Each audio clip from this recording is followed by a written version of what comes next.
everybody? Welcome to another episode of Capes, Cows, and Close Calls. My name is Nick. With me always is my co-host, Sean, the Irishman King. Hey, what's up, everybody? What's going on, man? Are you familiar with the Dean Martin song, Ain't That a Kick in the Head? Yeah, yeah. Why would I not be familiar with that song?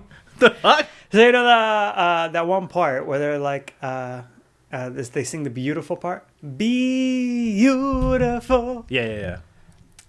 So I always, when I was younger, what you imagine? I always do like as if I'm rolling dice. What's that dice game where they rolled the dice Craps. against the wall? Yeah, as I do beautiful, and I've realized that when you do the close calls, I'm doing the same. What did you do? Hilarious. Nice. All right, I can work with that. I mean, I guess that's not what I play out in my head, but.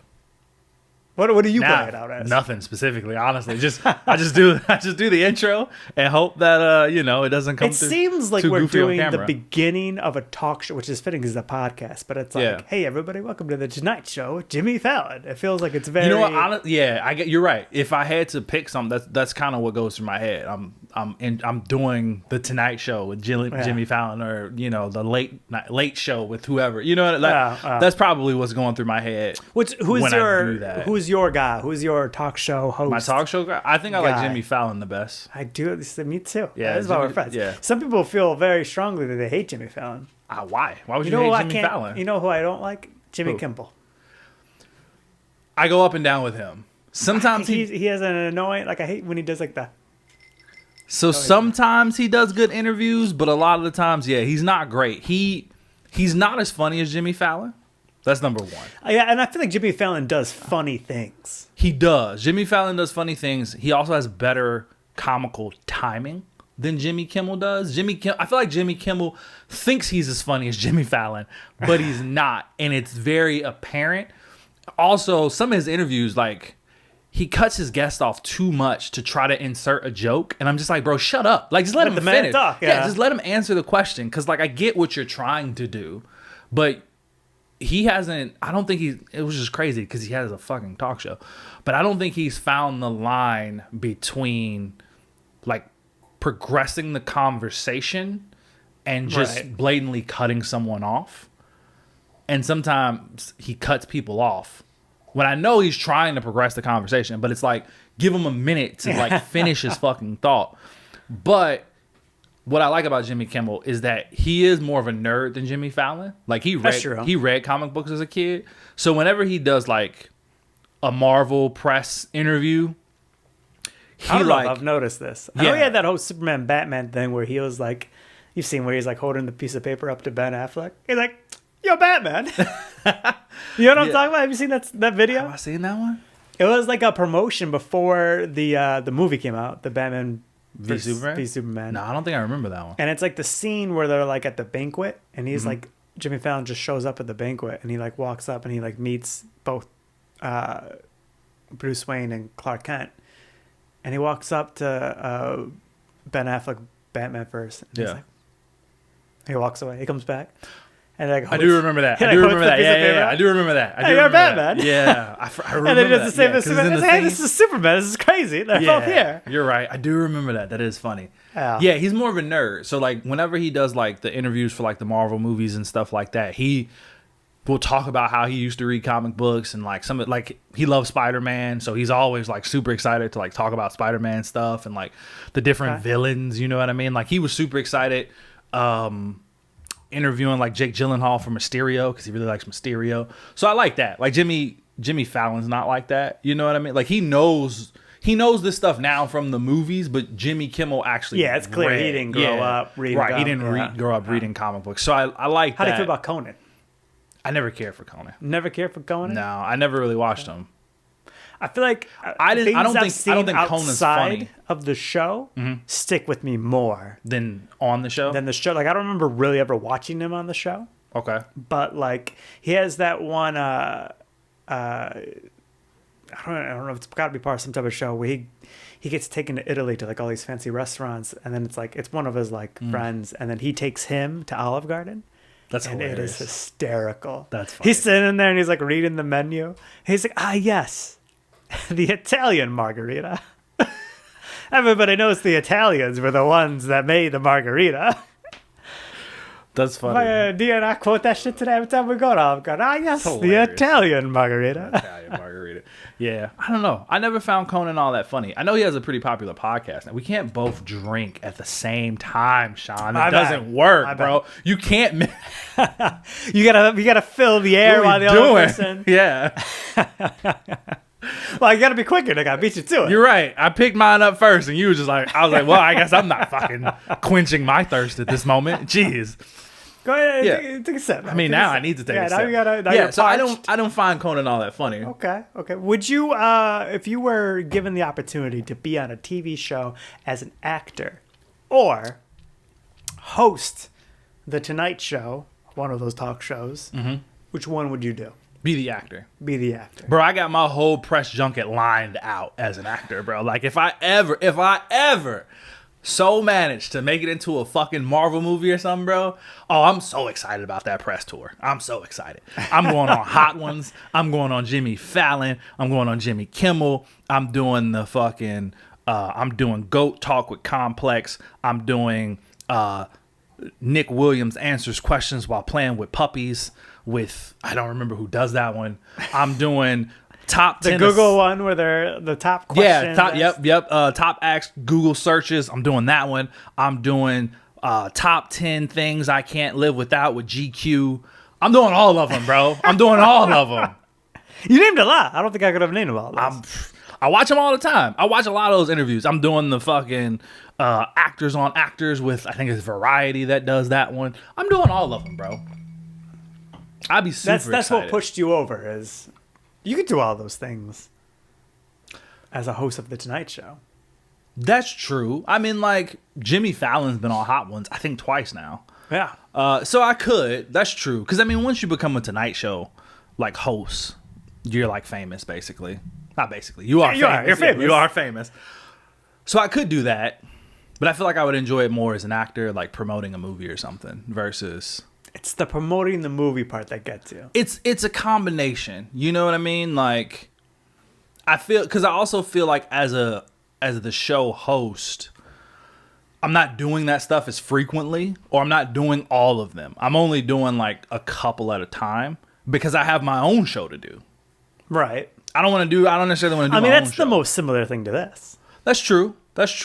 And look, you want to go you want to do a press tour. You want to be out there eating hot wings. Yeah. With Sean Evans. Sean Evans. Yep. You want to be there. Spelled the same way. Dying. Irish Sean from Chicago. You want to be with another Sean. Eating wings. That's what you want, Nick? Yeah, man. We eat wings, they get progressively spicier as we go along.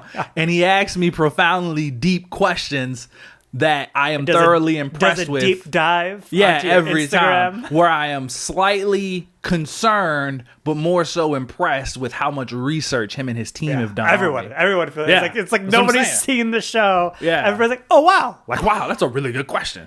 I want to be there. I want to be in that seat. Well, I'm slowly losing my mind from eating hot wings. What if it was a man, why am I blanking on it? Those the movies that are not big box movies, that indie like an indie film? Indie film. Yeah. If it was an indie film or the late night show. What do you mean? Would I rather do an indie film? Which one are you doing? Are you going to do the indie film? Or do the late night show? Or be the host of the late night show? That's a good question. I still feel like I'd probably rather do the film. Because in my mind, the film's going to lead to more. So that's what it is. It's the fact that it's just going to lead to more opportunities, because it's not really bad. So here's the thing. In my wildest dreams, right, I am an actor. Like, I'm a big time actor. That's like, if you had to ask me what's like my craziest dream, I'm an actor. Like, I am a big time actor. Yes. Why aren't you acting more? Time. I happen to know there's a theater in your building. That's true. You just got to walk down some stairs. True. They've had some auditions. It's mostly. And you haven't gone out for? Is it applied? You applied? No, I think they just have walk-in auditions. For? I think it's just walk-in auditions. Walk-in auditions. I think you've not walked in on an audition. No. You should walk in, man. You know what it is, man. I'll never forget. We went to see a play. Correct. We saw Beauty and the Beast. Yes. And your biggest takeaway. Your biggest takeaway, Sean, man. you and I could do this. That's what I said. When we could act it? You said you're like, next year, you and I come out, we're the clock and the candlestick. Oh, I probably did say some shit like that. Yeah, that makes sense. That sounds like something I would say. I was like, in what world are we going to go out? But this is what this is your thing. You want to... It's true, man. You should get into a play, man. I'm fully supportive. I should figure that shit out. Do you think you would do a musical? No, because I can't sing. If I could sing... But you could do some voice lessons. Yeah, I would love to like take like actual voice lessons to like have that's what I was looking for to have a professionally trained voice, right? Because there are people who can naturally sing, and then there are people who like went through theater, and they have a trained singer's voice. Yeah, and a lot of times you can kind of tell the difference between the two. But yeah, I've thought about just taking like voice. We talked about that before. Yeah, like just like singing lessons. This is another conversation I always think about us having, man. We had this conversation where we're both like, man, like I'm not a good singer, but I could learn to become a better singer. Yeah. Right? Yeah. And then I go, man, I'm not a good dancer, but I could learn to become a better dancer. And that's where I lost you completely. I do remember that. I think we had that up. We talked about that on the podcast. I was like, what? You looked at me like I was nuts. What's the difference? I don't know. Maybe I feel differently now. How long ago did we have that conversation? The first time we had that conversation. We have a lot of conversations. The first time I'm going to say was easily 5 years ago. Yeah. It was in your mom's house. So whatever stage of life that was. I think when I think about that question, I guess for me, I looked at it as what would I rather do, or what do I feel would be not more beneficial, but I guess just like overall cooler. Neither's necessarily beneficial, but just like a cooler thing. A big career change. I'd much rather learn to sing than dance. So you become a famous actor. Yeah. You're not doing Dancing with the Stars. No, I would. Oh, Dancing with the Stars? No, probably not. No? I don't think that's something I would do. You'd be like, they want me to go do this show. I'd be a judge on America's Got Talent. Okay. But I don't think I do. So you want to judge the dances, but you don't want to partake. Nah, I don't want to be in them. Exactly. Would you rather be a famous actor or an artist? A singing artist. Oh, like a musician. Yeah. Still actor. Yeah. What if you were going to be... You're a big Bruno Mars fan? I love Bruno Mars. If you were to be a singer, you would be Bruno Mars level. But as an actor, you're going to be like Jeremy Renner. Got a couple big ones. Why you just come at Jeremy Renner like that? My man is like my man's never the lead. Fair enough. Did you hear about what happened with Hawkeye? Yeah, that's how we're going to loop it back. But let's answer the question first. I mean, look, because here's the thing. Jeremy Renner still was in a Marvel movie. He's big. You're going to get all the press tours. Right. I'm still going to be on the press tours. But he's not Chris Evans. He's not Robert Downey Jr. Right. He's not Chris Hemsworth. If me... He seems... We're not going to talk about Mission Impossible eventually. He seems like he might get Mission Impossible. That just goes away. He's in a couple of those movies. They stop bringing him in. I'd still be an actor. Okay. Yeah. I think for me, I like the idea. One, I like the idea of acting. I like the idea of all the stuff that comes along with acting. Not like necessarily the stalkers and the fame and all that bullshit, but more so just the travel, the like learning new skills, and like. You don't think you would do that as Bruno Mars? Not in the same way, no. Because if anything, you're traveling more. I'm 100% traveling, right? But I think about like even actors learn to sing. Bradley Cooper learned to sing for his role in Born a Star. Have you seen that movie with him and Lady Gaga? Yeah. Right? So he learned that. I think you have it reversed. I think it's A Star is Born, not Born. Whatever. Star is Born. That movie was incredibly boring, by the way. I never watched it. I fell asleep on it twice. People loved it, but I was like, I couldn't get into it. But he learned to sing for that, right? Yeah. Like actors learn to do shit all the time. He also has a band. That's what I'm saying. They learn to do shit all the time. Like they learn to sing. They learn how to play instruments. They learn how to fight, use weapons, do stunt choreography. like anything you kind of need to do for the movie. Shit, even I would love to have a fucking one of the Marvel trainer, like physical trainer. You know what I mean? Like, give me a superhero body. That's what I'm hoping for. I'm hoping once we hit 1 million subscribers, we'd have the money to reach out to one of these people and we'll start a series together of like the close calls guys get their ideal superhero bodies. You know what I mean? That's what I'm working towards. We are getting trained by the people that train the Chris's. That's right. Exactly. All of them. All of them. I want to all the Chris's. Evans, Hemsworth, Pine, all of them. That's what I want, bro. Pratt. That's the one we're forgetting. Fucking Pratt. Yeah. All the Chris's. He was chubby. You know what I mean?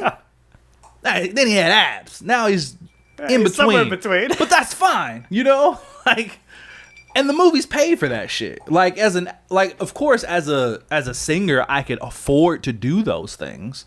But my career won't necessarily lend me to doing those things. Like, for movies, they have to do them, right? You don't have a choice. You just you're forced. Like, yeah. And I feel like I'd learn better if somebody forced me to learn it, you know? Like, if somebody's like, Nick, for this new role, you got to learn how to play the guitar. Bro, you know how long I've been trying to learn how to play the guitar on my own? That's the push you need. That's the push I need. You're telling me you're going to pay me millions of dollars, pay for the best fucking guitar tutors in the world, probably buy me whatever guitar I want. Yeah. And I just got to show up? Sign me up. Sign me up. So, yeah. I think you should do a play, man. To propel my acting career. Yeah. That's step one. It's never too late. Samuel L. Jackson didn't start acting until he was like 40. So. Same with Hugh Jackman. Yeah. Hugh Jackman was late, too. Yeah, man. So, I guess it's never too late. Yeah, like we'll see. A decade before 40, man. He got time. True. That's true. That's true. Not quite a decade. Well, yeah, we're there. We're rounding. Yeah, man. I heard the news about Hawkeye. That Jeremy Renner level of star, I guess, gets you half the money that you got for the first season. Season 2. And I felt bad because it was like, I don't mean to shit on Jeremy Renner. I like him a lot. I was just trying to prove not a super high actor, but he's great. And I know, have you seen Tag? I love him in that movie. I haven't seen that. I wanted to see that. You should watch that movie. It's him. I don't remember who else is in it. Isn't John Cena in it or some shit? No, it's him. It's Jake Johnson. It's the dude from Mad Men. I don't know that guy's name. Wow, bro. You know the actor I'm talking about? I think so. John Hamm? I think it's John Hamm. Maybe. And I'm missing the other dude. But I know what you're talking about. Yeah. When did you see that movie? Did you see it on streaming? I saw it in theaters and I streamed it. You saw it in theaters? Yeah. Interesting. What made you go see that movie in theaters? I am one of those people who likes to partake in the movie-going experience, man. You confuse the fuck out of me, bro. Because I feel like there's some movies I bring up to you and you're like, that feels more like a streaming movie, Nick. That, to me, is the quintessential streaming movie. So, there's date night with your significant other. I mean, that's fair. You know what I mean? That's a thing. So I had a period of life where I had a lot of friends that worked for AMC. Did you really? Yeah. And I wasn't paying for movies for like a good chunk of time. Interesting. All right. At that point, I'll see in everything. I don't know if it lies in there because I don't remember when that movie came out. Are you I'm a big fan of the $5 Tuesdays, which I feel like true. I don't exist anymore. Do they exist? I don't think they do. $5 Tuesday. They're sure as fuck not $5 anymore. Maybe they're like $8 now. Yeah. You know, just discount Tuesday. It's like $2. It's a bit of a different experience living in the city, go to the movies, than it is in the burbs. Oh, 100%. I agree with that. Are you the kind? So, like, let's say it's a Saturday, right? You and Dia don't have anything planned to do, but it's a pretty nice night. You want to get out the house. You're like, hey, we should go catch a movie. Are you the type of person to just see what's playing in theaters and be like, that one seems the most interesting. Let me go check that out. Yes. We've done that. Interesting. Wow. Okay. I feel like usually I have a movie that I like if you list the names of movies, I'd be like, yeah, that's the one we'll go see. But we just saw one. Man, I can't think what this is called. Dia chose it. I didn't even watch the trailer. I went completely blind into this movie. I'm assuming you didn't like it very much. You can't even remember the name of it. No, it was good. It was fine. It was like a suspense movie. This is the thing, I don't know why I'm blanking on the name of it. It was like this lady goes on a date for the first time and like so many years after her previous husband abused her and then like committed suicide. And she gets there on the date and somebody is airdropping. It might be like something like Drop is the name. It's something, the name's silly. But I think they're airdropping photos to her, and they had broken into her house and are holding her kid kidnapping when they're basically trying to get her to kill her date. Or is they going to kill her kid? Shit. It's a suspensive movie. It's very entertaining. Okay, fair enough. Yeah, I don't want to hear any more excuses about you. Don't you ever use the reasoning that seems like a sometimes more of a streaming you name movie a movie and it does feel like a streaming movie. You know what it is about that? I had a coupon. It was buy one get one ticket free. It was buy one entree get one entree free. It was one of the cheapest dates I've gone on in a long ass time. So you're saying there's got to be something in it for you. You got to have some kind of discount or I think there's deal. that, or there's also times you just feel like seeing a movie. Like I'm a big fan of the dude that does all the haunting series on Netflix. Yeah, he does the Haunting of Hill House, Bly Manor, all those. Mike Flanagan, he's got a movie coming out this summer called The Life of Chuck. I'm gonna see that movie. Okay, interesting. So sometimes I got a movie in my back pocket. I'm like, yeah, I want to go see that one. All right. What were we talking about, Jeremy Renner? Yeah, they only offered him half the salary for. And I felt bad because he's like, what am I, half the man? And it's like he just had that accident. Yeah, so it does feel like that. I've heard some people, say that it maybe is a marketing ploy on both. It could be on both sides, possibly, right? Like he might be bringing this up in interviews to try to rile people, to rile the audience behind him to want a season 2, and then Disney has no choice but to be like, all right, man, we'll offer you.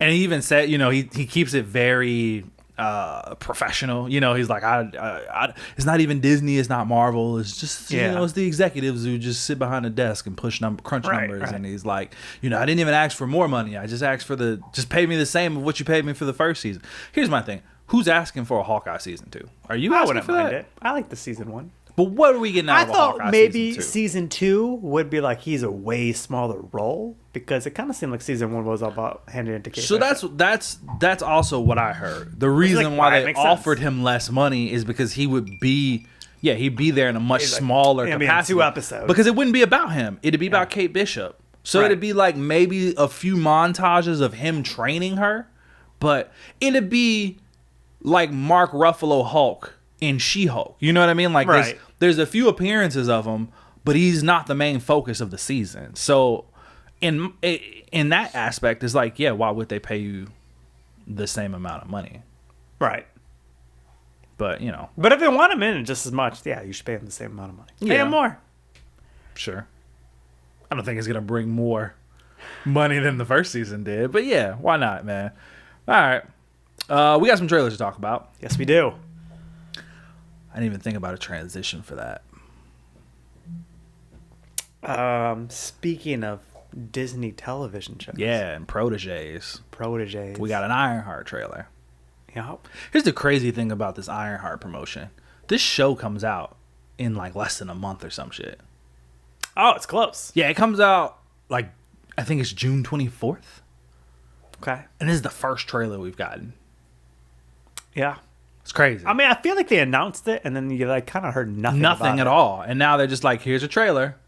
Yeah. I was like, whoa, what happened? Well, first they dropped some promotional material in like a magazine. I think either Time or Variety or something posted some images of Riri in the Iron Man suit, which was met with some backlash.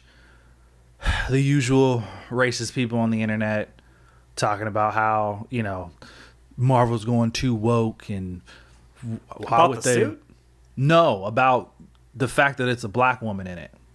Oh, so it's they don't know the comic book. Yeah, that's what everybody was. I mean, listen, they're not replacing Tony Stark with Riri. They're not race swapping him or gender swapping him. This is a completely different character. And yes, if you don't know, Riri Williams is in the comic books. And she's been in the comic books long before. She has her own comic book. She has her own comic. In the comic, she is Tony Stark's protege.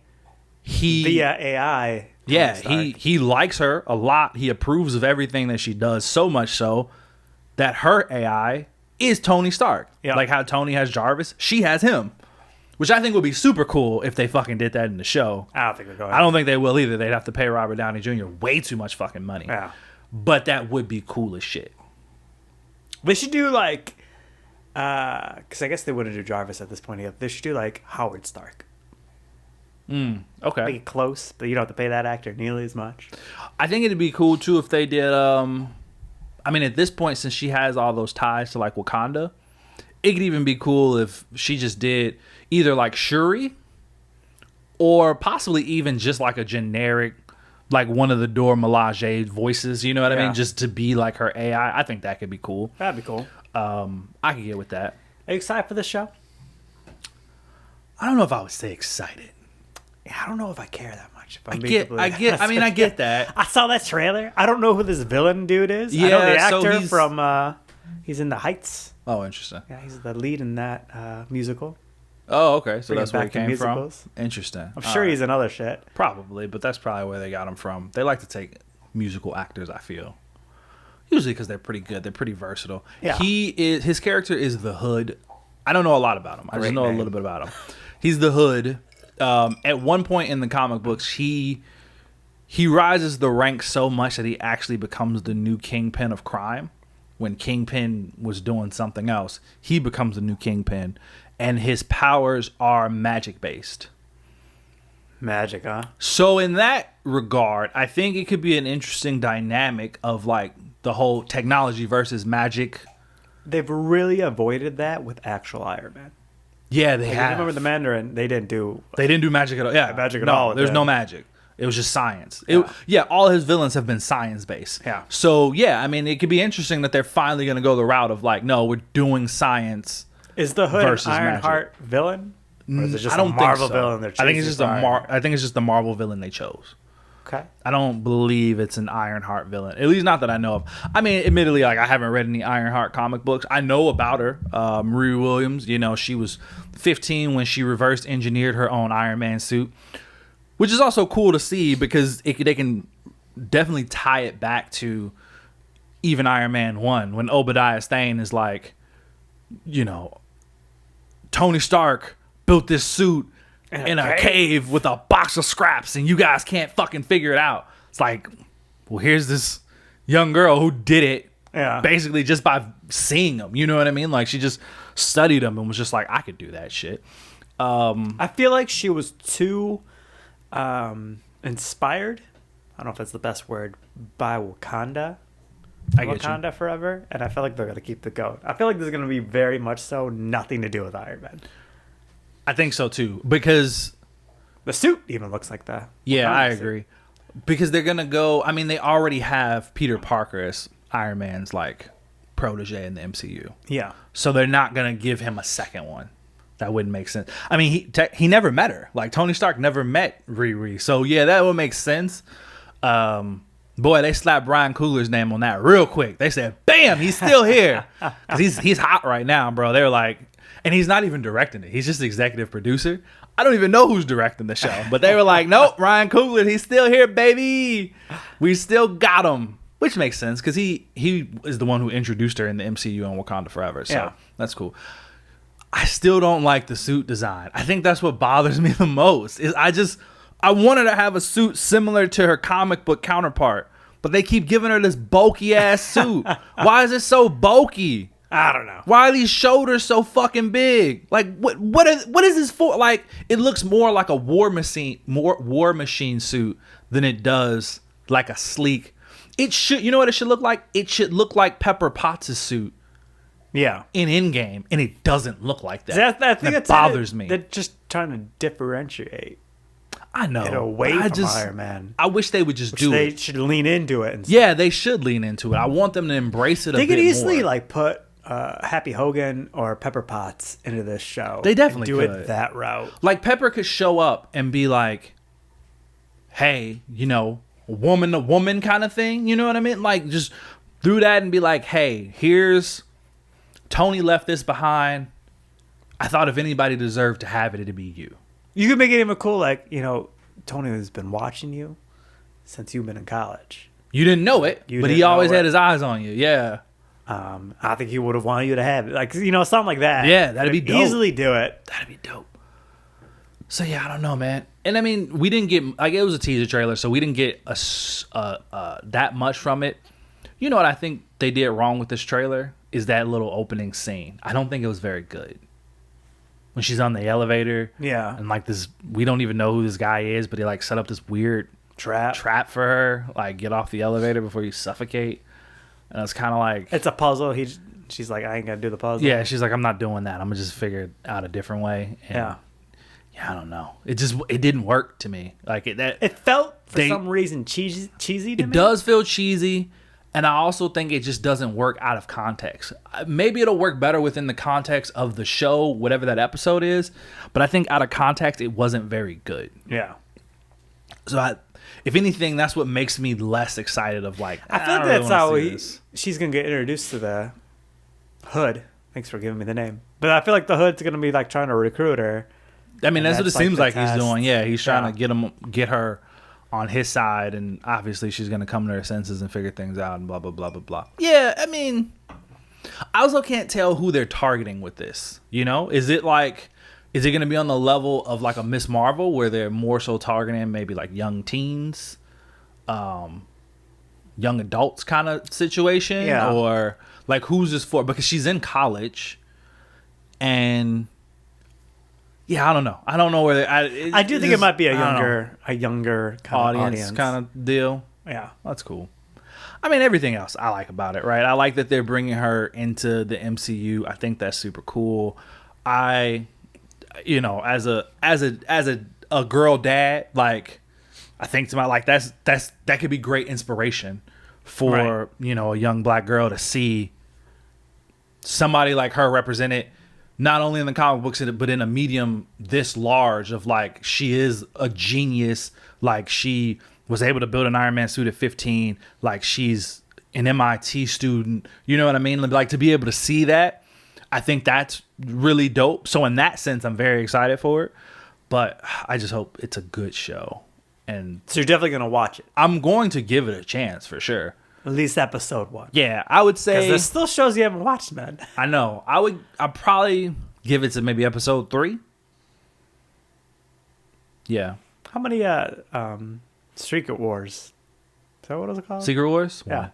You only gave it 1. I only watched 1 episode. You know what's funny about that? It's not even that I disliked the first episode. I think what happened was I heard too many bad reviews about it, and so it just didn't motivate me to want to go and finish watching it.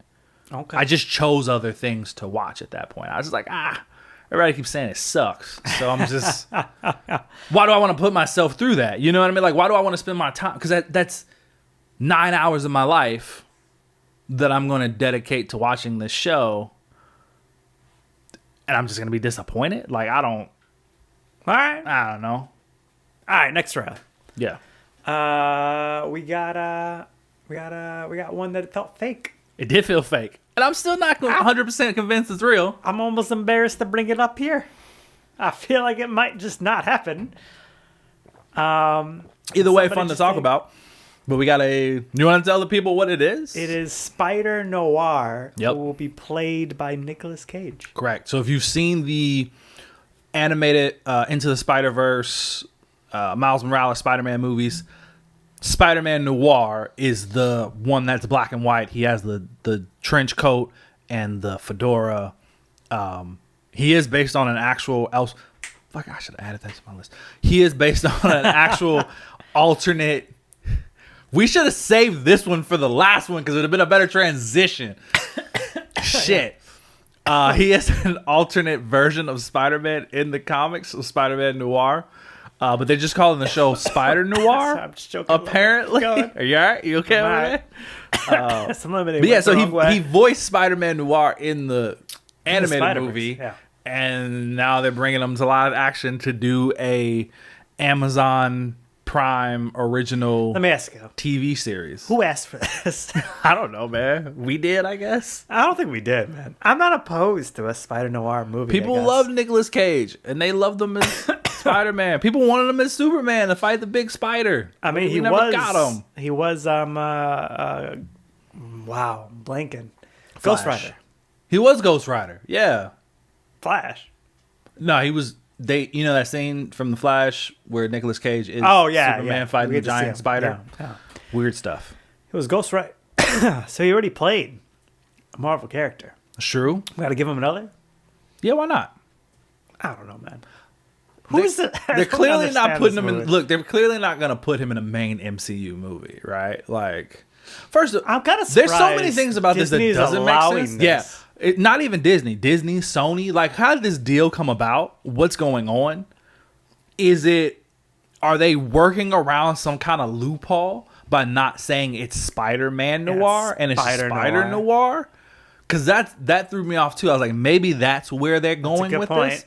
Because I've never read the Spider-Man Noir comic, but as far as I know, he doesn't like behave like a regular Spider-Man. I don't think he has web shooters. So he's also like a steampunk Spider-Man. He's a little Batman-ish. He is a little Batman-ish. He's set in an earlier time period. I don't remember what it was. I want to say it's like the 20s maybe. The 1920s is when Spider-Man Noir is set.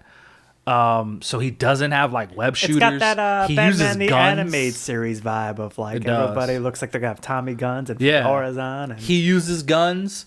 So he doesn't like behave like a normal Spider-Man person. So they thought maybe this is different enough. Maybe he has Spider-Man's powers. Just he does. He just doesn't have web shooters. He doesn't have the. Yeah, he never created them. Yeah.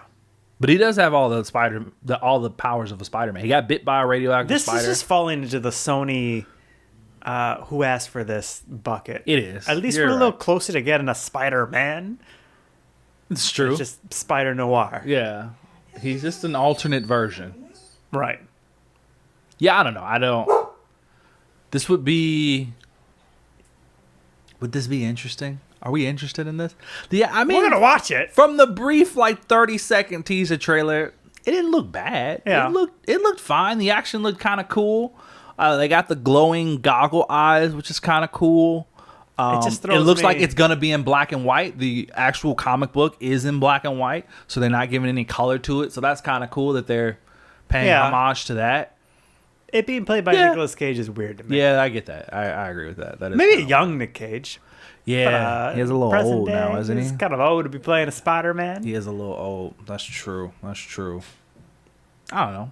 Yeah. If this is real, you're right. We'll watch it. We'll watch at least the first couple episodes. It seemed fake, except what seemed like reputable website articles were talking about it. We're all talking about it. Yeah, exactly. But as you point out, like there's not even a YouTube trailer. There's not a YouTube trailer. Who posted it? You said you saw it on Twitter first, right? I saw it on Twitter because I went to YouTube to look for it, and then I couldn't find it on YouTube, so I was just like, let me just Google it. Or no, I take it back. I'm sorry. I went to YouTube. I couldn't find it on YouTube. I, probably similar to you, was scrolling on one of the social media sites and saw it, and I was like, oh, that's fake. So I just kept going about my life. Yeah, that's exactly what I did. Right? But I saw that it was like a Prime. It had the Prime logo in the beginning. So in my head, I'm like, okay, well, maybe it's actually posted on actual Amazon Prime Video. So I went to there and couldn't find it. So I'm like, where the fuck is this? Bro, I think it's fake. Where the fuck is this trailer? So then I Google it, and same thing. I'm like Screen Rant posted it, like Variety posted. I'm like, so is this real or no? I'm going to go back to fake. You think it's fake? It could be. We'll see. Apparently, it's going to go to MGM Plus first. Who even has that? I don't fucking know. And then it'll be on Prime the very next day. It'll be on Prime. Yeah. That's when people will actually watch it. Yeah, which is just a wild thing to do. Anyway, so we got that. I guess because Sony doesn't have its own streaming service. No, they don't. Now that I've said that into the universe of it coming out next month or some shit. All right, yeah, man. You know, if it's real, I'll watch it. I got no feelings on it except that I think it's strange and fake. It is strange. Could be cool, but it is strange. Let's get. I still want to read the comic book though. It's on my list. Oh, we'll read it if this is coming out for sure. We'll read it right before. True. We'll talk about it. We will. Cool. So now we got the big one. So we got a official Superman trailer. So we had the teaser trailer, and then we had the basically extended teaser trailer, I guess, which you didn't watch, right? No, I did. You did? Okay. That's where I intended to stop, and then I ended up watching because we talked about that one, right? Yeah. With crypto and stuff. Yeah, we did. The extended teaser trailer, and now we have an official trailer which would be the last thing I watch. Yeah, me too. I mean, also, this movie's right around the corner. It's actually quite close. It's less than 2 months away at this point. Yep. What do you think? Make you more or less excited? I don't know why I felt better about this one than I did the last one. I think it's that I've gone over the shell shock of they're just gonna have a lot of characters, and part of me is just like, you know what? At least he's building the fucking universe. It's true. It's world building for sure. Yeah. We saw Rick Flag in there, Rick Flag Sr. in there. Yeah. So we know it's. We've just saw him in the Peacemaker. animated version. Yeah, and we saw him in Peacemaker. So he's tying this shit together for sure. Is Lex Luthor president? You think? I think so. They said the president, and then they went to Lex Luthor. Right I think away, he is. And I was like, "Is this President Luthor?" I think that is President Luthor. How do you feel about the way he looks? Fine, I guess. Do you not like his look? I didn't scream. I mean, he had the bald head, but I was like, "Yeah." What else do you need for a Lex Luthor other than the bald head? I guess he's not even always bald. Some iterations he's had hair in movies. Sometimes he wears toupees. Yeah. Yeah, I think maybe slightly more excited, but still cautiously optimistic. Okay, fair enough. Yeah, I don't know. I guess this trailer didn't really it didn't necessarily excite me more or make me less excited. I'm still just kind of in the same place. I think if anything, the extended teaser trailer has gotten me the most excited for this movie. And this just was kind of like, you know what? For this one, I thought we were going to get more of the understanding of the plot, and I still don't know what the fuck this is about. Like, I don't know what the plot is. This also showed me, like, we're not going to get an origin. Yeah, it's not an origin story. But it's Superman also... exists. He exists, but he's still obviously in his early days. So it's more of like an early days Superman. Not an origin, but not a super experienced one either. He seems like he's maybe in like year one. You know, like a year one kind of Superman. I think he could be a couple years in. He could be. Because I think that conversation... Are you saying that because of the conversation he has with Lois? Yeah. I think it's more like they're already dating and together. He just, like, pissed off the world. And she's like, what? Do you want to do an interview? We can do an interview, get your story out there. Oh, I see what you're saying. Because it definitely seems like they have a relationship already. Yeah, they definitely do. I agree with that. And she knows who he is. She knows his identity and she knows he's Superman. He's Clark Kent dressed in the moment. Yeah. I mean, and you know what? I like this Lois Lane. I think I like this actor a lot. I said this before because Marvelous Miss Maisel, she's the main. So I already really like this actor. Interesting. And I feel like she's going to do a really good job. And this trailer's making me even more so. She's going to be a good Lois Lane. I think to your point for actors, this trailer has made me the most excited for who they have actually cast as Superman.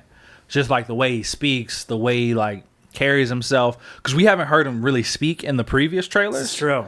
He didn't really say much. Things just keeps happening to him in the first trailer. Yeah, things just keep happening. And then in the second extended one, like, he was hurt. So he just told Crypto, like, take me home. But he kind of did it out of pain and, like, a groggly voice. But this, like, when he does the sit-up and he's like, she's like, okay, Superman. He's like, Miss Lane? And I was like, that sounds like a Superman. You know what I mean? I was like, that's a fucking Superman right there. That sounds like him. I like that.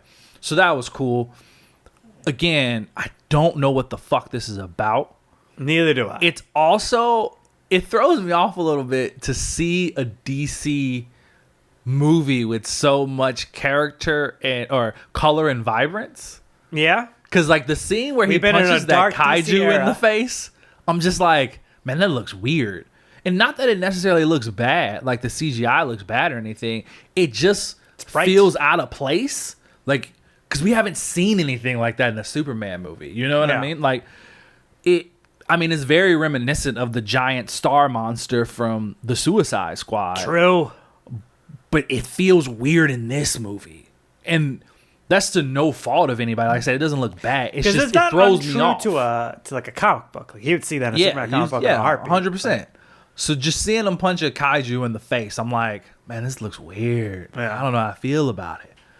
But I'm fine. But it still feels like there's so much that's going to happen in this movie. And it's crazy because we still have no idea what the fuck it's about. I think that's the hardest thing for me. But there's so much happening. Do we know a runtime? That's a good question. Because part of me also, I feel like I heard this movie's not even particularly long. Let me see if I can find out. Superman. I gotta fill the air while you're doing this. Yeah, you do. 2025. No, I don't think we have a runtime yet. Let me see. Because of all the characters they have on it, it seems like it should be a super long movie. Says it's rumored to have a runtime of approximately 2 hours and 20 minutes. Feels like it's going to be a 4-hour movie. Yeah. That's what the rumor is so far. But no, I don't think we have an official runtime. You know what the other thing is, too? We saw a lot of the same shit that we've seen already. It honestly feels like they're still working on this movie. Like, they haven't finished it yet. Like, they're just like, okay, now we finished this scene. Now we can release the whole... We can give you more of this scene. Because we saw the kaiju before, but we just saw him in the background. Saw Guy Gardner before. We saw Guy Gardner before. We just saw him do a little extra stuff.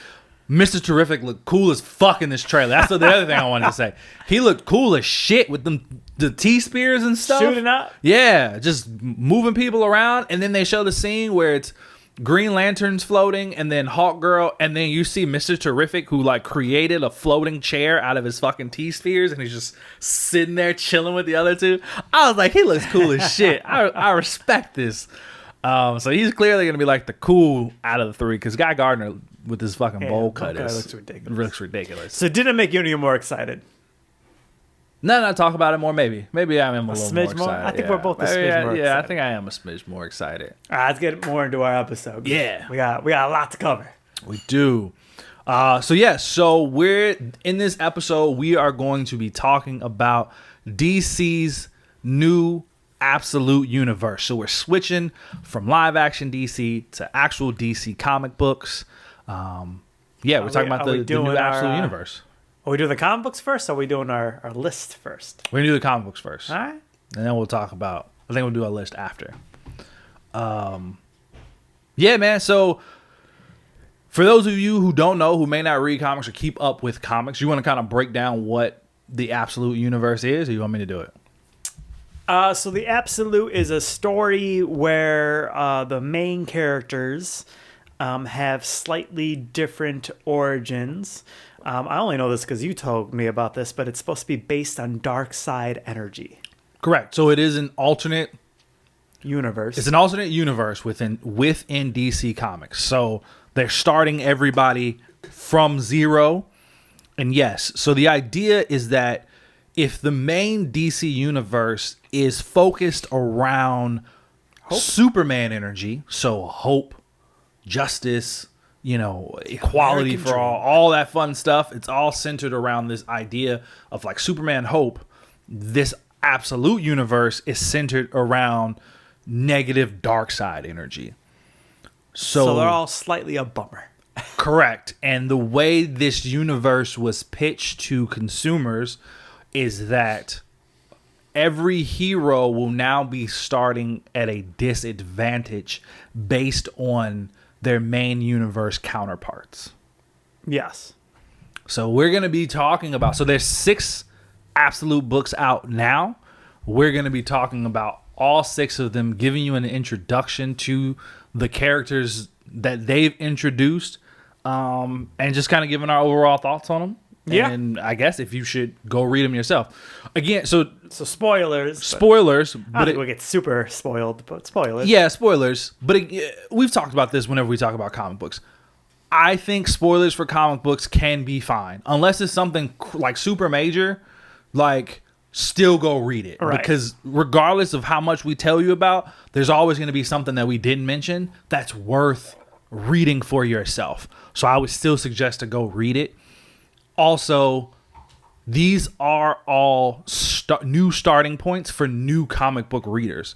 So if you've always wanted to read a Batman comic and never have, and because you're like, I don't know where to start, you can start with this Batman. Do this one. You can start with this Superman. You can start at issue 1 of these comics, and none of them are past issue 8. So they're still very early on. You can get the whole story.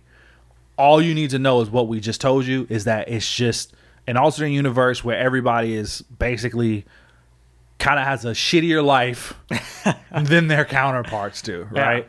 Yeah. But even that, like, you don't need to know. Would you say you needed to know anything at all about any of these characters to read these stories? You don't need to know a damn thing. Not a goddamn thing. Even these are different versions of characters that you may know. And if you hop on now, you don't have to read a single thing. You just hop on. If you know, and they're not interconnected, right? It's not one of those stories where you got to read, the first 4 Batman, then jump to the Superman one to know what the hell's going on. No, these are all far standalone individual stories. Yeah. I'm sure they'll eventually come together, but again, they're very early on. So if you want to be a part of that happening, you can hop in now. Yeah, you can hop in now and not be so far behind. Yeah. So again, we got 6. The first 3 that they dropped were Absolute Batman, Absolute Wonder Woman, Absolute Superman. So we'll start with those. There. Okay. Let's start because Batman was first. Batman was first. Start with the big one, the big Batman. I mean, he is a big Batman. That boy dude. Thick. They thick. They made that. He's fucking huge. Is this the one you said you went back and reread? Correct. Okay. Give me a little rundown because the first issue feels a lifetime ago. Yeah, we talked about the first issue on this podcast. Yeah. So we don't need to go super deep. Yeah, it came out a while ago. But to give you Absolute Batman's origin story, right? So this is a Batman where what makes him different is that he is not a rich trust fund baby like the main universe Bruce Wayne. His dad, instead of becoming a heart surgeon, he became a teacher instead. Yep. I don't remember what Martha did. I don't think they told us. Yeah, I don't think they told us. She works in politics now. Yeah. But so they didn't have a lot of money, right? Bruce is still bright. There's a bright Bruce kid. Bruce is still a genius. Yeah, he's still very, very smart. And he made things that were similar to bat-type technology. Yeah, so that's another difference. He loves bats in this version of Batman. Yeah. Bats do not scare him. He actually is just very impressed by them. Yep. He loves bats. He talks, he draws a lot of inspirations from them. He loves that they're because they're super adaptable. They're the only mammals in the world that can fly. This is all the things he says in the comic book. Yeah. You know what I mean? There's, aside from, I don't know if this is true or not. I actually want to Google this. He says aside from insects, it's the animal that has the second most variety of species. I remember them saying that in the comic too. I was like, is that true? Because I feel like it's birds, but I guess it could be bats. Yeah. I don't know. So that's interesting. So yeah, anyway, he loves bats. He draws a lot of inspirations from bats. Big difference. Instead of the tragedy being that he's leaving the opera or the movie, Massive Zero or movie or whatever he's leaving, going down an alley, he wins a field trip prize to go to the zoo. Correct. Which his dad is his teacher. And with his dad as his teacher, and his dad gets murdered at the zoo. There's a shooting at the zoo, and his dad pushes all the kids into a safe room with the bats, actually. Yeah. The bat enclosure. And yeah, he gets offed. Yep. Mom's still alive. Mom's still around, though. The whole time the mom's alive. Mom's kicking. Big difference. Alfred, completely different character. Alfred, yeah, not his butler. In it, again, they're completely not rich. Different. Yeah, they're not. Who did you say? Alfred? Oh yeah, Alfred, completely different. Again, he's not. I just said that he's in it. Just completely. Yeah, just completely different. Again, he's not a billionaire. Now, to be fair, he does grow up and become like a city engineer. Yeah. So the dude still has money. Let's be real here. Yeah. He's not a billionaire. And then he makes he makes a lot of money. Doesn't he make a deal and get a bunch of money too? Yeah, but he blows that deal up. Oh, does it? Okay. Yeah. Did you not read that? You don't remember? Bro, this man. This was gonna surprise you. Of the big 3, by far my least favorite. Really? Yeah.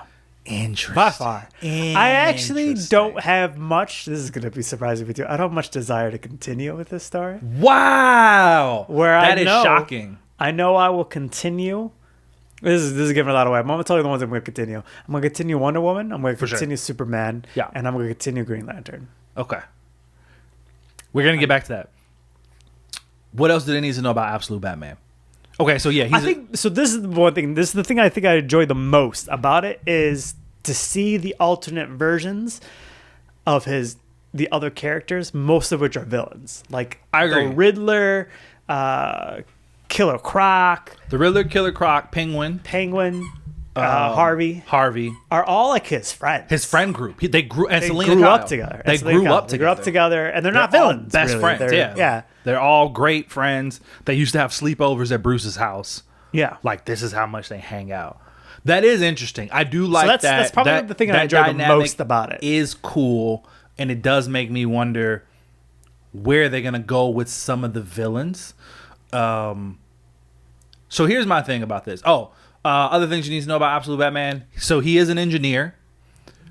He uses his engineering skills to build his bat suit. Yep. He doesn't have the traditional like cape glider like regular Batman.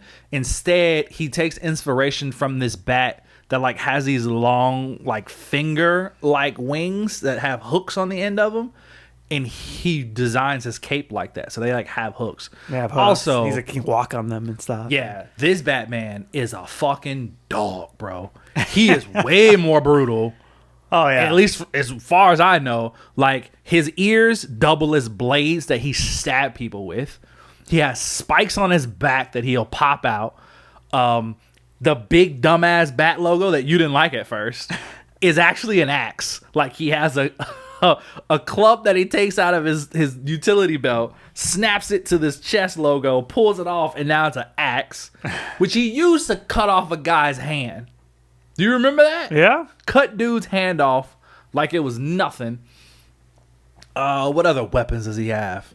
I mean, his Batmobile is like a damn dump truck. Yeah. Style truck thing. The first time we see it, he literally jumps from the top of the top story of a building down the elevator chute and lands in this car, and then just blows it out of the building. And it's a dump, which also converts to a smaller car, like it compresses, which is like. It's a Batmobile. Yeah, right? comic books. What is, you know what I mean? is. Like, I don't know how that shit works. Yeah. Comics.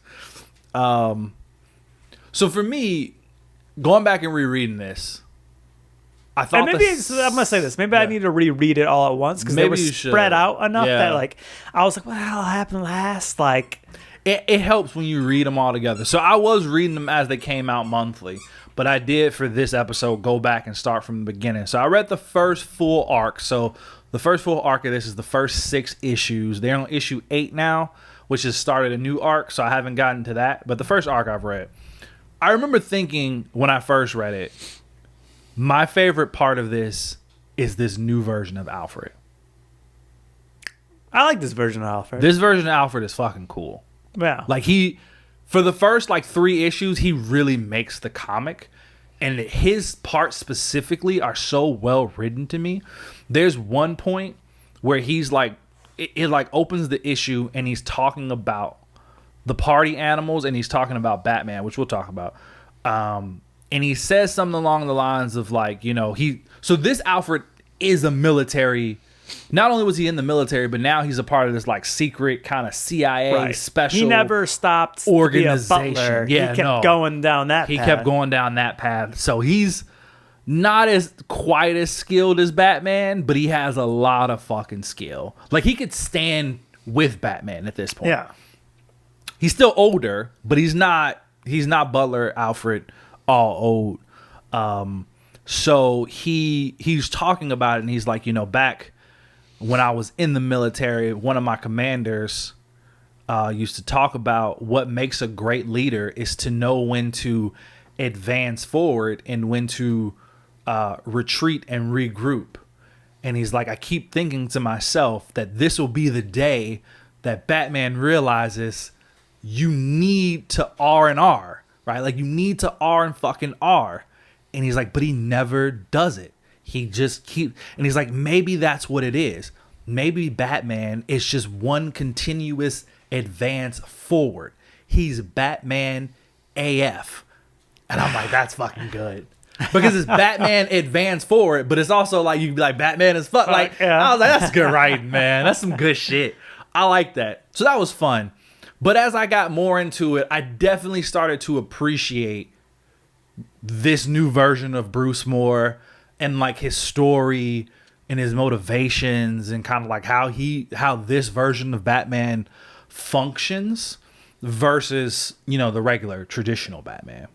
Yeah. Like he still has his no kill policy. He's still that, but I feel like some of these people died, man. It does seem like it, doesn't it? There's no way they've never shown every person that I thought he murdered that dude, they show him in like 2 panels later, like still talking. So I'm like, oh, I guess he didn't die. Seems like he would, but I guess he did. I might still do that. Yeah. I'm like, if he doesn't get attention quick enough, he's gone for sure. Yeah. What did you think of the villain? So you want to talk about the villain of this first arc? So yeah, I mean, it's Black Mask. It is Black Mask. Yeah, man, I don't know. He's got like the gang that's slowly like taking over Gotham. The party animals. He's trying to take down the party animals. Yeah. Bro, honestly, I felt like they're all forgettable. All the party animals are forgettable. They're not meant to be memorable. Black Mask, I didn't think it was super memorable too. It's not my favorite version of Black Mask. Yeah, I get that. I mean, he's scrawny. He's smaller than I guess Black Mask is never really big, but he's like really thin and cut. And then there's one scene where they show him fighting like a former like UFC like heavyweight dude's huge, and he's like supposed to be sparring with this guy. And he's like in a Speedo and his mask, and they're on this mat, and he just like systematically like breaks this dude down. Like he's so agile and nimble, and he's just dodging this dude's punches, and then he gets a hold of his arm and breaks his arm, and so the dude's like, and he falls over, and then he grabs his leg, cranks his leg, breaks that, then just like rear naked chokes him. And he said he was okay, but I'm pretty sure he murdered that guy. And at one point you even see Bruce like go to grab Black Mask, and he grabs his arm and breaks his arm too. Or dislocates his shoulder rather. So I mean he's kind of intimidating, and then he has a crazy wife and child. Yeah. Do you remember the climax issue, like issue 6, where he goes and blows up the ship? Yeah. Bro, that scene was so fucking funny. How well do you remember it? How long ago was that? Super well. I mean, I read it when it first came out. So this was after he got fucked up by the Black Mask family, like the issue before, right? He got caught. He got surrounded. So this is what happened. He got the deal. He took the deal from Black Mask. He took the money and made a bat symbol, because every year on the memorial of the zoo incident where everybody was murdered, they light a big light in the sky as a memorial. They decided this year that they weren't going to do it. This new guy who's running for mayor was like, we're not going to do it. We don't want this reminder, blah, blah, blah, blah, blah. And so Bruce took all this money and created his bat logo out of the money and put it on this light sign, which then created the bat symbol. Did I miss one issue? Maybe. He created the bat symbol, and Black Mask shows up, and he's like, we good? We got this deal? And Bruce is like, yeah, we're good. And he's like, okay, I'm going to send you your money. He's like, don't worry about it. I got all of it. And he's like, you have all of it? And he's like, yeah. He was like, okay, well, I'm curious. What'd you spend it on? Did you buy a new car? Did you buy a new bat computer? What you got?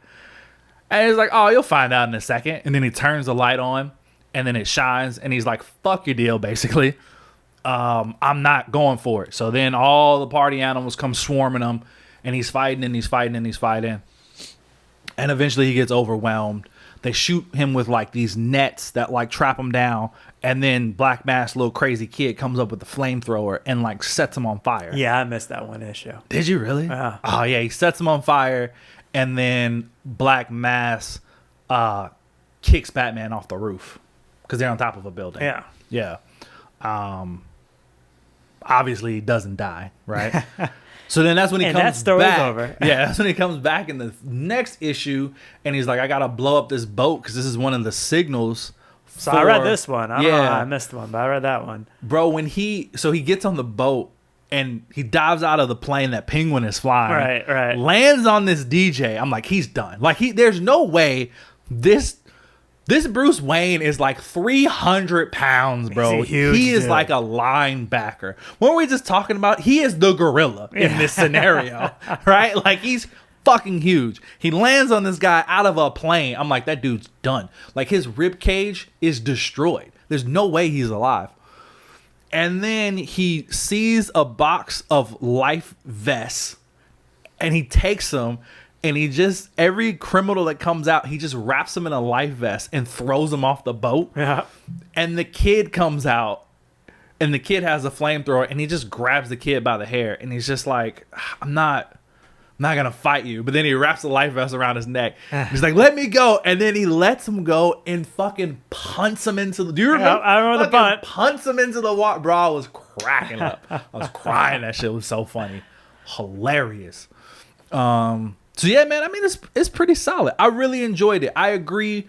When we first started these, Batman was my least favorite of the three. I think it's moved up. I would say it's my second favorite now. Okay. The one issue... I mean, I don't feel like I got to reevaluate because I could clearly just missed one. Yeah. issue. Did you read the issue where they show, like, when he first became Batman, when the art style changes? Yeah. Which is funny because we were just talking about how that can, like, throw you off. And it did throw me off at first. I didn't love that art style, but it was fine. When he was, like... When he first became Batman, he was truly going like the vampire route. Like he had fake like teeth that like he would bite people with, and it would like send like a shock through their body or something wild like that. And he had like makeup and red eyes, and like he was truly going with this like bat vampiric route. And he's like, this isn't working. Yeah, this ain't it, man. This is not what I'm supposed to be doing. So that was a pretty good issue. Yeah. But yeah. Other standout characters. We got Barbara Gordon in this. We got Jim Gordon. He's the mayor. He's the mayor instead, which I thought was cool. Martha, his mom, obviously. Yeah.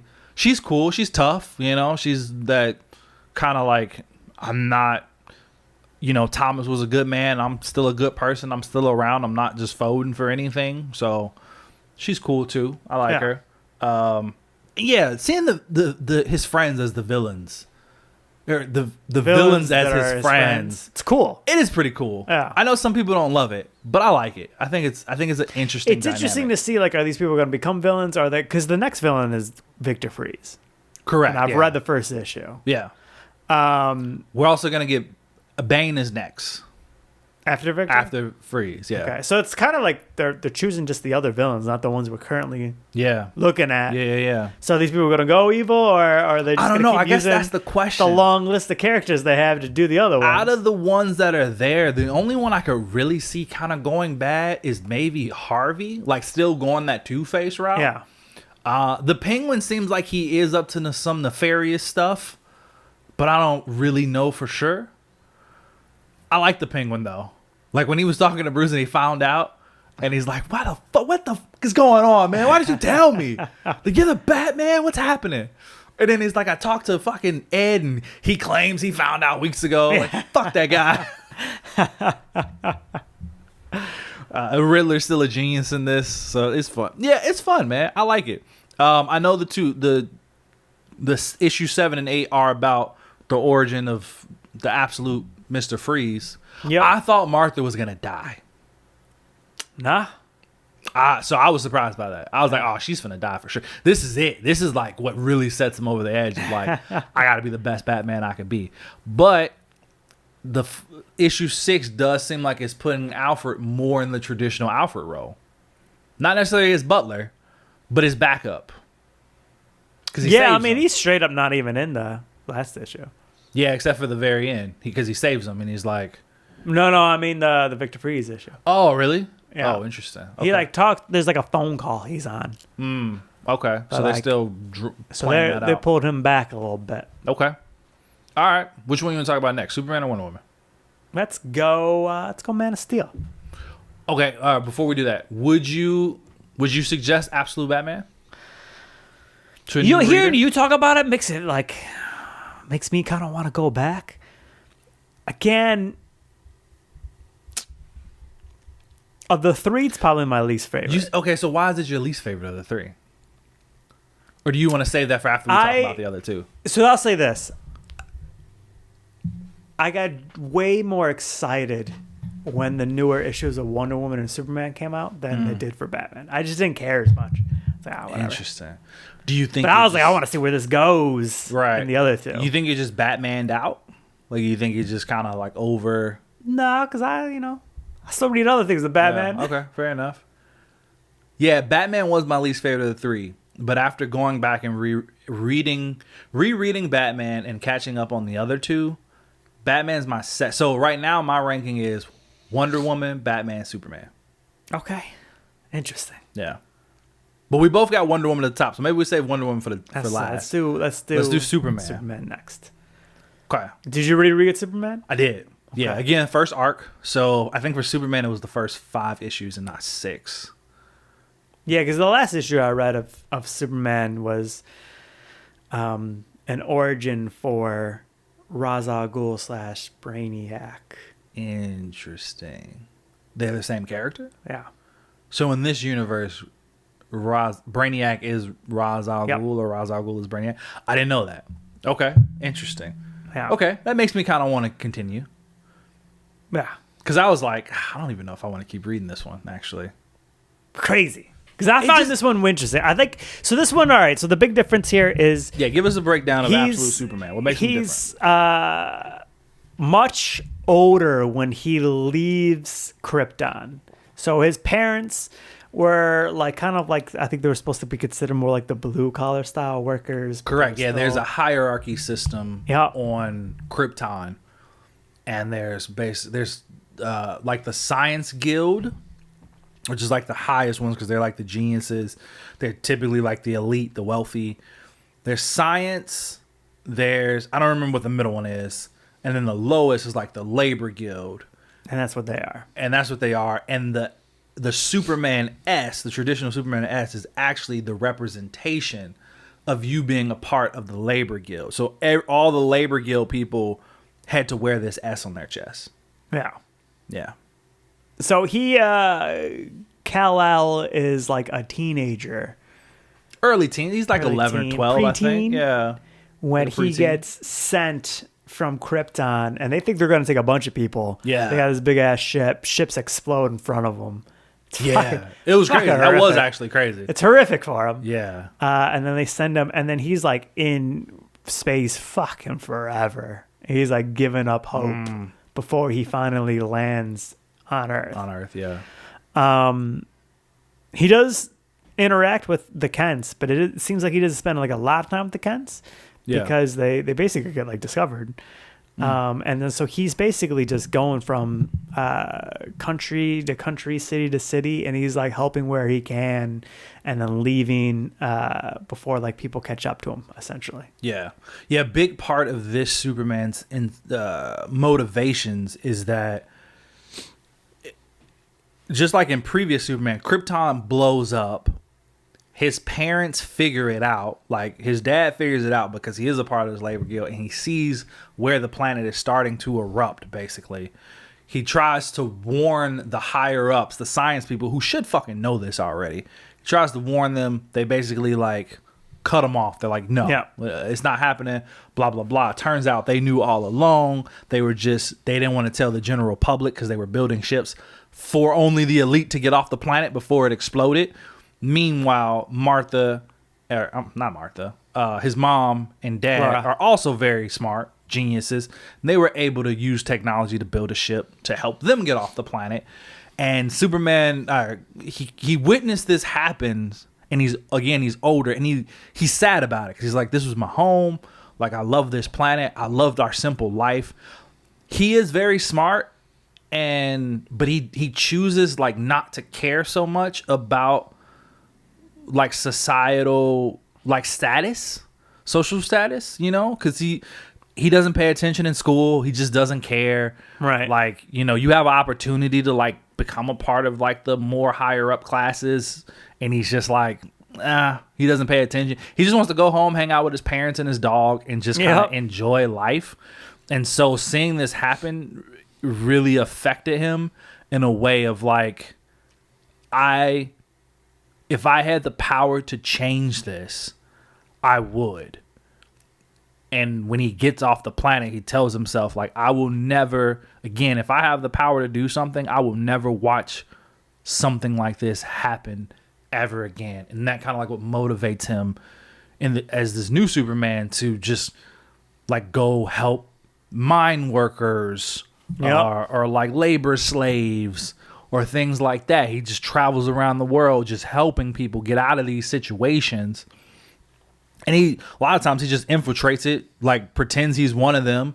Like he'll go, you know, become a miner. And do all the mining. Yeah, and then everybody leaves at night. He'll just pop in, do all the work for him, and then just leave. And everybody's like, what the fuck? What's happening? So that they can still get paid and they can still live a life, but they don't have to risk their life doing crazy shit. So he's just trying to like make small differences here and there, which is cool. Yeah. It's entertaining. Yeah, I like that aspect of him. More technology in this, I would say. Yes. His suit, it was the ship, which is also like an AI. Yeah, he has an AI. His name, Soul. Yeah, I'm pretty sure Soul is the AI's name. So, he has his own kind of Jarvis situation going on. He also kind of has some nanotech kind of technology, which is his cape. He uses it to like create his cape. It's like essentially imagine how like in Infinity War, how Iron Man has the nanotech suit where it just kind of spreads out over his body, or Black Panther suit that just kind of spreads out over. He has that basically, but he just produces a cape with it. So that's like where his red capes come from. Yep. But he also uses it to do other things like create distractions or move people out of the way or whatever. And he controls it all through his AI. Yeah. Those are like the big differences, right? Lazarus Corp. Yeah, that's like the enemy. Which is the enemy, which uses a bunch of peacemaker soldiers. People, and Lois Lane is one of them, but gets super fascinated in Superman trying to figure out who this character is. She's following the trail. Most people don't want to talk, but she's just seen a string of good things that he's doing. Yeah. And honestly, that was my favorite. I think that's issue 2. He meets her for the first time, and they get handcuffed together, and he's like saving her. That was like my favorite issue, honestly. It's good. Just seeing him like, this woman's trying to capture. She's literally captured me. Like there's handcuffs on my wrist, but because other people are trying to get at me, she's now in danger, and I will never. He has a very strong like no kill policy, no matter what happens. And Lois Lane even mentions in a later issue, she's just like, her dad is talking to her, and she's like, stay away. Like, why don't you have your like back up? I hear you're out in the field alone looking for the Superman. Like, stop being crazy. Like, get it together. And she's like, bro, like I hear you, but this dude has no body count. In all the things that he's done, no one has ever died. Like, that's crazy. And that speaks a lot, and even and she knows it because she's been in the situation, and he wouldn't let her die. He wasn't happy that she was there, but he refused to let anything happen to her. So that's why I really enjoyed that issue. That was issue 2. But I think for me, for this one, it just feels like too slow of a burn. And I want more Superman. And I feel like they're spending a lot of time just kind of introducing us to other Superman characters within the Superman lore. Yeah, this feels like they're building still. Give me Superman. That's kind of like, so like, is it the first arc? Is the first arc even over? Yeah. What happens in 5? What happens in 5? That's because I don't feel like there was a big climax, right? Like you're basically there's like a Brainiac character, and that's why I was like, I feel like the story's still going. That's what happens because we're figuring out what. Yeah. So what happens in 5 is Lois Lane goes looking for him. We find out there's this other like kind of resistance like organization, the Omega Men. Right. And she goes looking for Superman. She runs into 2 of the Omega Men, which one of them is Jimmy Olsen, which was kind of like, okay. Yep. Superman shows up. We also find out that one of these Peacemaker soldiers is clearly fucking loose in the head. Like he's gone through some trauma, which causes him to have these episodes where he just like succumbs to rage and doesn't know what he just snaps Brainiac and doesn't know what's going on. Sent him back out. Didn't care. Just like get back out in the field. You're clear to go. He was in therapy with Brainiac. And he's like, I don't think I'm good, but I think you're great. Yeah. You're exactly what I was looking for. I mean, you're perfect. Yeah, you got this big dog. Get back out there. So Lois runs into Superman. The Peacemakers show up. The Omega Men are there. Superman's like, yeah, I'm not dealing with any of this shit. Frost breaths everybody, all the Peacemakers. The crazy one was also there. So when he unthaws, he just murders like 30-something regular civilians. He just keeps shooting. Yeah, and so Superman loses it, and so he busts into Elaborate's like headquarters or whatever, looking for this one guy. And Soul, the AI, is like trying to hack their system to find out where they're keeping him. And he was like, I didn't find him, but I found Brainiac, and like we're in this battle right now. He's trying to reverse hack us, but I'm keeping him at bay. But he just wants to meet you, and he said he'll tell us where Smith is, which is the crazy guy, if you just come meet us. And Superman eventually is like, you know what? No, because if I see that guy, I might let my rage get the best of me, and I might murder somebody. And then he goes back to Kansas. I feel like the arc isn't over. No, that's the end of the arc.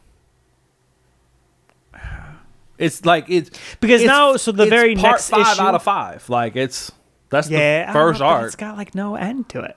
Yeah, it's a cliffhanger ending, right? It's like you're like, okay, and that's not even necessarily why I didn't like it. Like I said, I think for me, it just. I wanted to see more Superman. I wanted to see how he was different. I wanted to see more. And I know we get some of his backstory, which is cool. I don't mind that stuff. But they also spread that out over multiple issues. And I'm kind of like, I would have been fine if this was just in one issue. Okay. So, yeah, I don't know. I think I just kind of got the most bored with Superman.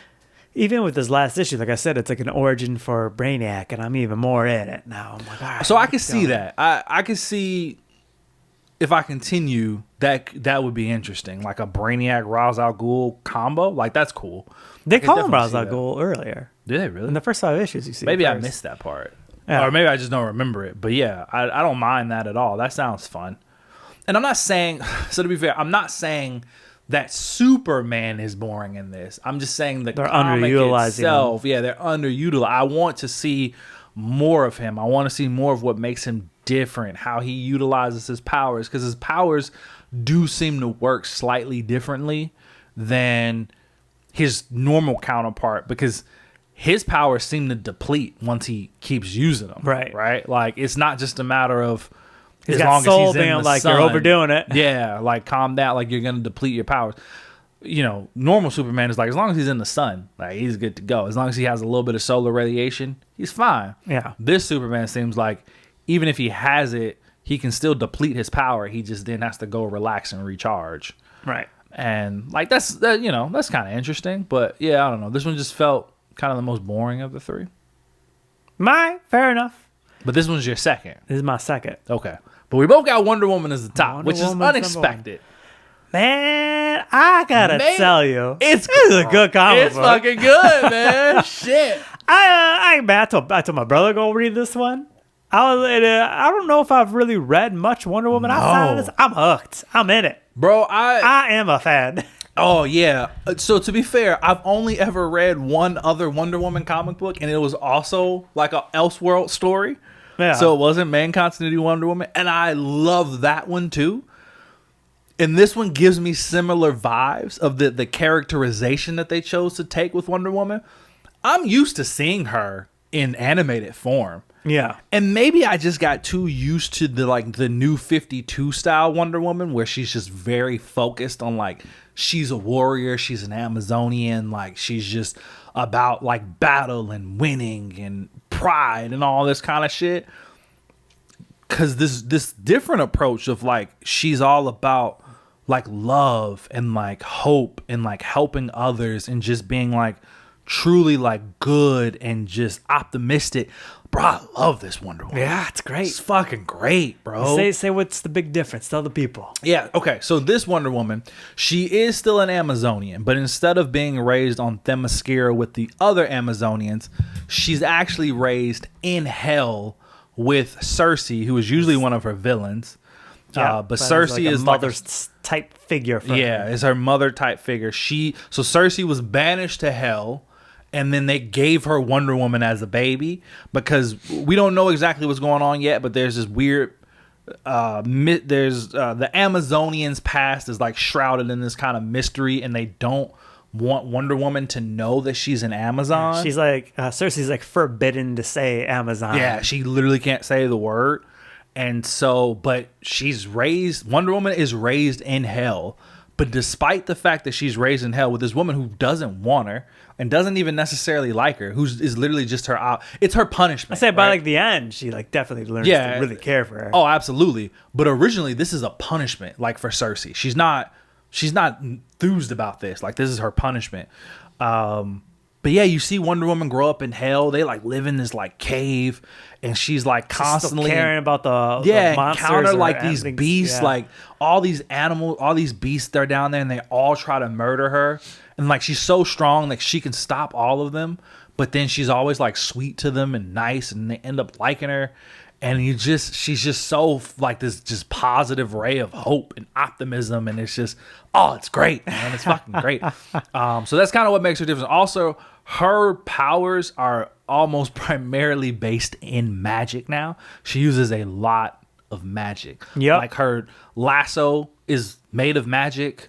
Her weapons are made of magic. She has this cool ass, big ass Buster sword that is fucking dope, bro. That she pulls. She has this little magic pouch on her hip, and it's like a portal. She just pulls that bitch out, and it's fucking huge. And I'm just like, this is cool as shit.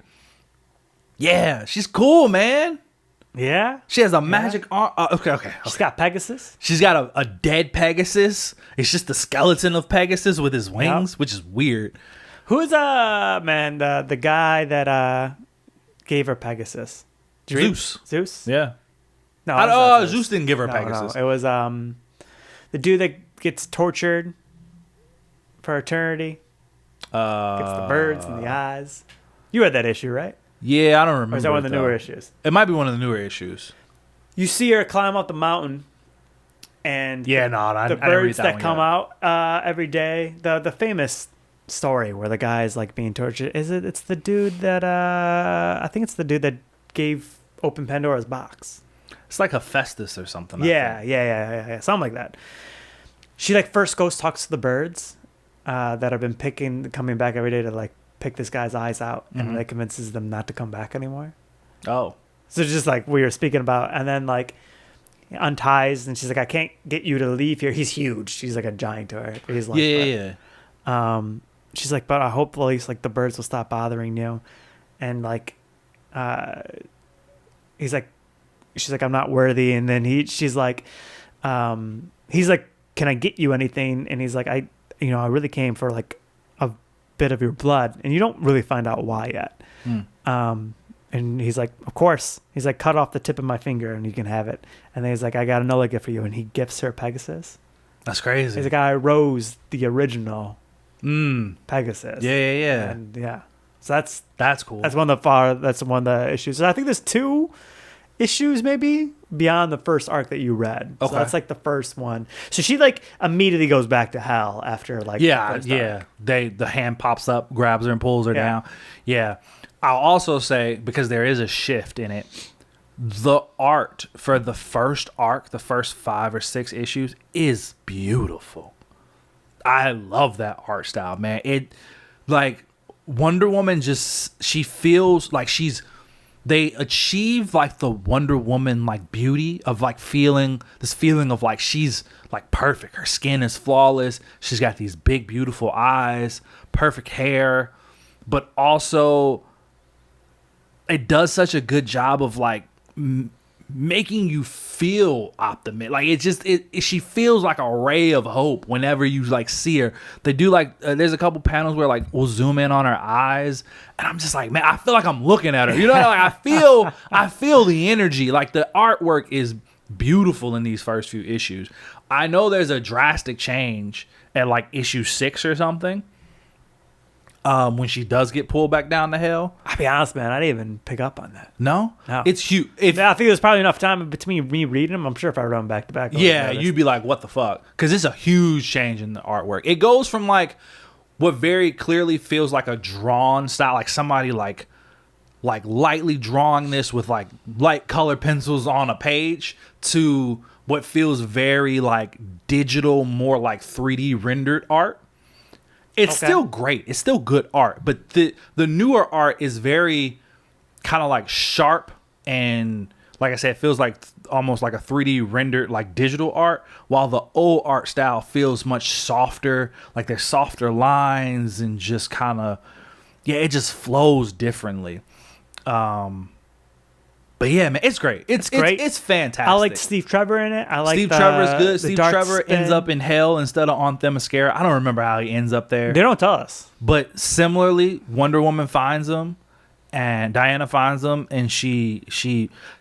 We don't know. I don't know if they necessarily alluded to them like being in love with each other just yet.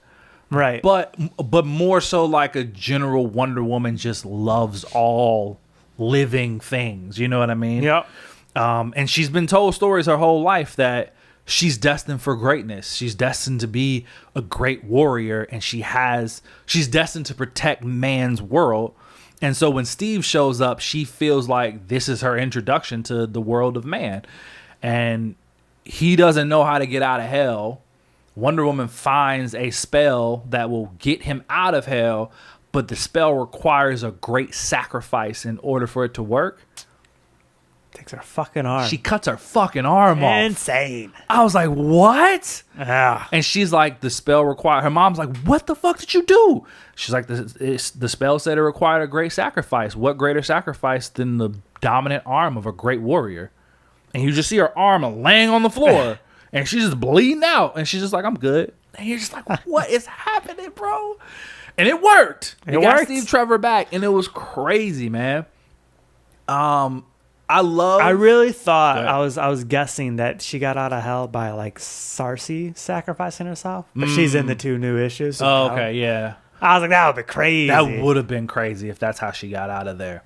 But yeah, she just shows up. There's these beasts that she got to fight. I love that everybody kind of like immediately realizes that whenever this woman is in my presence, I just feel better. Like everybody's like, wow. Like she was talking to they show up to the 2 women's house or whatever.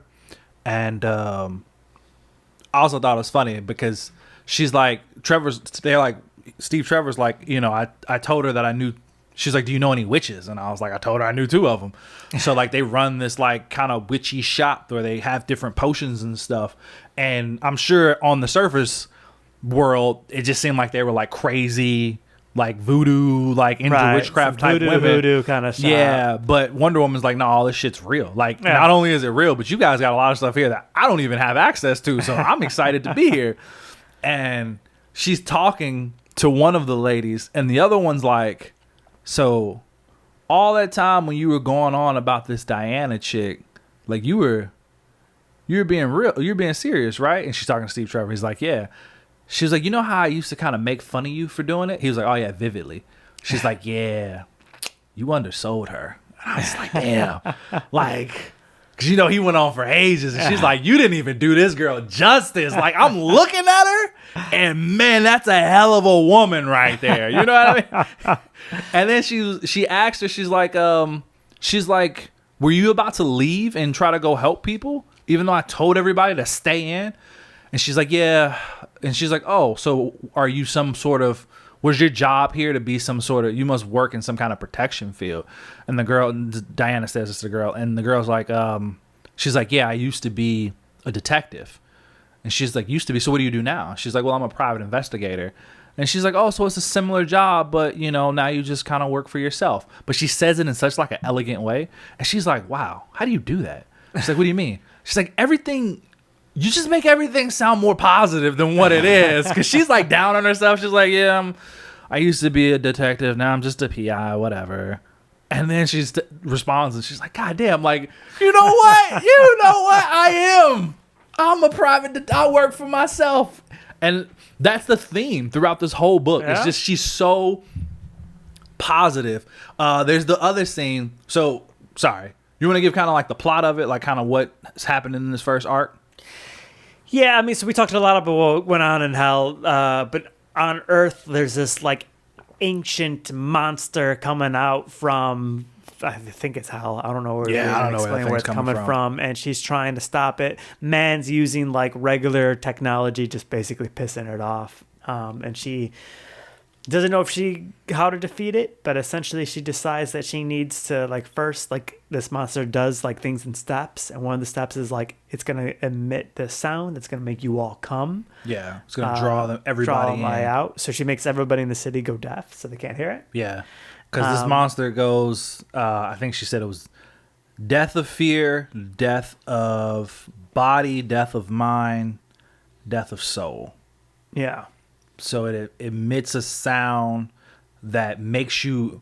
They were like, "Oh, well, death of fear doesn't sound bad." She's like, "No, that's the worst one because it emits this sound that makes you not afraid of it, and you should be afraid of that thing, but it makes you charge to it so much so that you'll like trample over other people to get to it, and then it just eats you. So you're basically literally running into the jaws of this monster." But yeah, so she makes the whole city. What I loved about that part is the news reporters are reporting this as it's happening. And she's like, she goes up to the news reporter and she's like, yeah, can I borrow this? Like, basically, like, can I just get on air real quick? Because I got this idea. See, everybody can see this. Let me get on here real quick. Yeah. And so she's setting up the spell. And she's like, yeah, do me a favor and don't air this part. Like, don't put this live. And the cameraman's like, well, why? And she's like, well, two things. One, people tend to fear what they don't understand. So I don't want to create more fear and panic by them seeing me do this witchy stuff. Secondly, let's just run things I'm about to provide some words of hope and wisdom. Let's just focus on that. But she says it so elegantly, and the cameraman looks and he's like, damn, that was a good answer. And the reporter's like, shit, that was a good answer. Like, turn the camera off, bro. We good. Let's just let her do her thing. So it's great, man. I love this. I love this comic book. If you've never read Wonder Woman, I absolutely think this is a great place to start. Yeah, 100%. So that's our order, right? We're going. Oh, so we're doing slightly different. I'm doing Wonder Woman, Superman, Batman. You're going to Wonder Woman, Batman, Superman. Yeah. Also, there's a lot of good action in the Wonder Woman. I feel like we talked a lot about like the dialogue. There's a lot of great action. She does a lot of cool shit.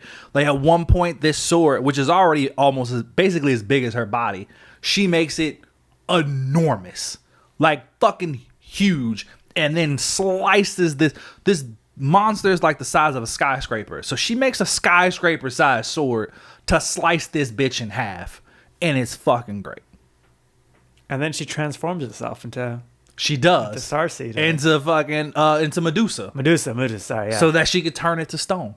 Yeah. Because her lasso is not the lasso of truth. It's like the lasso of like transmutation or some shit. Like it's forged differently. It was forged by Cersei's magic. And it's great. It's good stuff, man. Yeah. I didn't see the Medusa thing coming.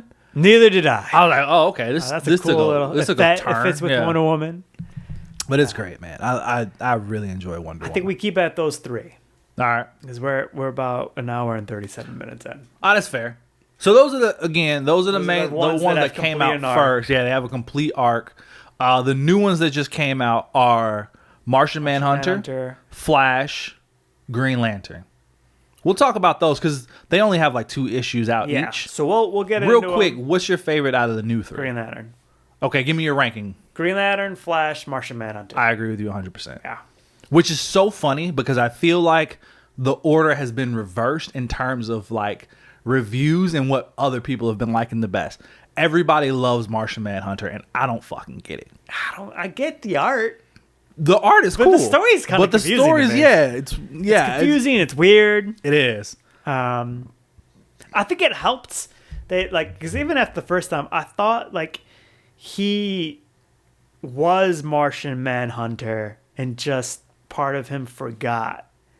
And then you were like, no, he's got like Martian Manhunter is almost like a parasite thing on him. I didn't even pick up on that in the first issue. It's more like their duality, right? Like he doesn't seem to remember his time of being a Martian. And so the Martian side of him is almost like a separate conscience within this man. It's similar to like Green Goblin in the Spider-Man movies, right? Like there's a duality to his personality where it's like it's the Goblin and then there's Osborn, and they don't Osborn doesn't always remember that the Goblin's there. You know, it kind of he can surprise them and be like, what's happening? What's going on? It feels similar to that of like the Martian. He doesn't always remember that he's there, or he doesn't seem to remember his life as a Martian. So it's just kind of. But so you're saying it is one person. It is one. I mean, as far as I can tell, now I'm more like there's a parasite kind of thing attached. I mean, it could be. I don't know. It's confusing, man. It is very confusing. All right. Do we want to do our draft real quick? Or you want to keep it for the next one? How much? Where were we at on time? We're an hour and 39 minutes. We can knock it out in 5 minutes. Yeah. Yeah, let's do it real quick. All right. So we're doing a draft of the best, since to go on the theme with our episode. We're doing a draft of our favorite or best alternate universe / Elseworld versions of comic book characters. Yep. So like every version of every character we just talked about would be an alternate version. Correct. Alternate universe. We just did a whole episode on it. Now we're just expanding it beyond. Yep. So we're doing a draft. If I say one, you can't say it. Correct. That's what we're going for. Yes, sir. Right, who started? You go first. My first one, Knights of Steel Batman. Oh, I didn't even think of Knights of Steel. Oh, that's a good one. Fuck. Okay. I love that version of Batman. He's awesome. Yeah, half Kryptonian. Yeah, that is great. dope. That is a dope Batman. Okay. I feel you there. Call it recency bias. My number one draft, I'm going, give me the new Ultimate Spider-Man. Okay. I like it. Like I said, call it recency bias. I've really been enjoying Ultimate Spider-Man. It's a good story. Probably my favorite Spider-Man so far. I like him. Give me right. 30-year-old dad Spider-Man. For a fun answer, I threw it on there. Okay. I put Spider-Pig. For a fun answer, Throg. I Throg on my list Did you? too. No, not anymore. I had on my list too. Give me Throg, baby. I'm gonna go Absolute Frog Wonder of Woman. Thunder. We just talked about her. Absolute Wonder Woman is the next one on my list. That's fair. Shit, I had Absolute Wonder Woman too. Shit. So we both took one from each other. Shit. Yeah, we did. All right, give me Old Man Logan. If you're gonna do Old Man Logan, then I'm gonna do Winter Soldier Wolverine. Oh, so the new Ultimate Wolverine? The new Ultimate Wolverine. That's fair. I was trying not to go with all recent answers, but I do have another recent answer. And I feel like this is going to be a slept-on choice. This is going to be a little underrated. But in the new Ultimate Universe, in the Ultimates, Ultimate Human Torch. Okay. You were just talking about this. I was just talking about him. I like him a lot. Okay. So you got one more. Who do I want on my last one, man? I wrote several. Okay. Make sure. All right. I think my last one, I'm going to go with